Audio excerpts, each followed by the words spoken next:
I think overall the difficulty of the new SAT reading questions isn't as bad as, say, the old SAT. So if you see how I've sketched out the difficulty of the questions on average, I think the old SAT have the harder questions for many reasons, mostly though having to do with harder vocabulary. And then the new SAT are less hard than the old SAT. And the difficulty of the new SAT questions, I would say, is greater than or equal to the difficulty of ACT questions. The challenge of the ACT more is the time aspect of things. So I think ACT questions on average are a little bit easier. If you had, unlimited time, I think you'd find ACTs a little easier than the new SAT, but they're much more comparable than they were. Even though there are fewer difficult questions overall, at least at the time of this writing, who knows how the test might change. At the time of this video, who knows how things might change in a year or 2 years. Can't really change too much, but there are still difficult questions that will appear on this test. And since there's no order of difficulty, unlike in the math section where we know the ones towards the beginning are easier than the ones towards the end, we can't make that assumption at all with reading. We have no idea based on the order what the difficulty is.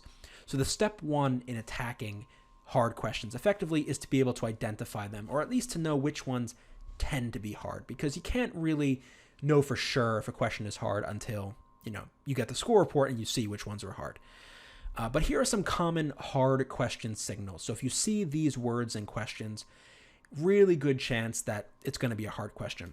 The first thing to look for, just like on the old test, is hard vocabulary. Now again, you're not really going to see that much hard vocabulary on the new test, but occasionally you will. You'll see some words that are not exactly easy words. And if you see a question with some tricky words, could be hard.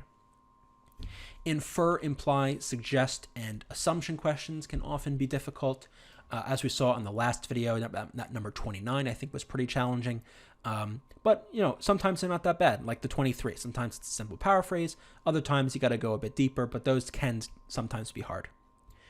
Analogous or similar to. So we haven't really seen many of these. I think we saw one in the first test, or maybe it was one in I think it was in the first test. Or maybe it was the PSAT. Again, they're not very common. I just put this here because this was true of the old test, and I think they still will ask questions like these. So if you see a question that says, which of the following is most analogous to or most similar to, sometimes can be hard. Strengthen, support, weaken, or undermine. Again, I haven't really seen many of these questions yet in the new SAT materials, but they're in the old SAT. And if you ever saw anything like this, like which of the following best supports the author's argument, or which of the following undermines the author's argument, or anything like that, again, tend to be a little bit harder than average. If you see a question with except, not, or least in caps, tends to be harder than average because you have to find the one that doesn't work, or the one that works the least, as opposed to finding the one that does work. So it can be a bit confusing, especially if you don't notice the except, not, or least. Detailed dual questions can sometimes be hard. These are those questions where you have to find something in one passage, like a small reference in passage 2, and see how passage 1, or see how somebody in passage 1 would respond to that thing in passage 2. It's difficult because you got to juggle multiple passages, you have to juggle multiple viewpoints, so sometimes those can be a little hard. But in the end, any question can be difficult, not only because, if it doesn't have these keywords in them, it doesn't necessarily mean it's going to be easy or medium. That's part of it, and these are just trends or possible hard questions. But also it's because questions difficulty is personal, right? A question that's hard for you might be easy for me. A question that's hard for me might be easy for you. A lot of it comes down to your knowledge base, how well you understand the particular question or passage. You can't really predict it, but at least there are some trends that you can use to know when a question is hard. So let's say you think you found a hard question, or at the very least there's a question that you're having trouble with, whether it's, objectively hard or not.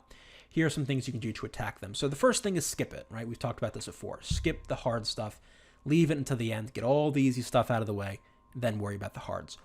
Instead of skipping it, you could put down an answer, and then you can circle the question number and come back later, right? So you might bubble in choice A, but then in your test booklet, circle that question number so that if you have time later, you can go back and dive into the question. And, skipping versus circling, returning, the only difference is you're putting in an answer the first time. So it's really the same thing. And worst case scenario in this situation, if you can't come back to it, at least you've got an answer, right? That's reasoned out. But again, skip it, put in an answer, come back later, whatever you feel comfortable with. Whenever you're dealing with hard questions, lean on process of elimination, right? Eliminate the choices that you're reasonably certain are incorrect. That will usually get you down to 2. And once you're down to 2, then you can use what we talked about previously about getting stuck between 2 choices, right? So pay attention to specific wording. One word in choice might make the whole thing wrong. Go back to the passage. Make sure that what you read actually fits with what's in those choices, right? So really lean on POE. Get rid of those choices that don't work. Something we've talked about as well, sometimes you'll look at your 4 choices and you'll get rid of A, and then you'll get rid of B, and then you'll get rid of C.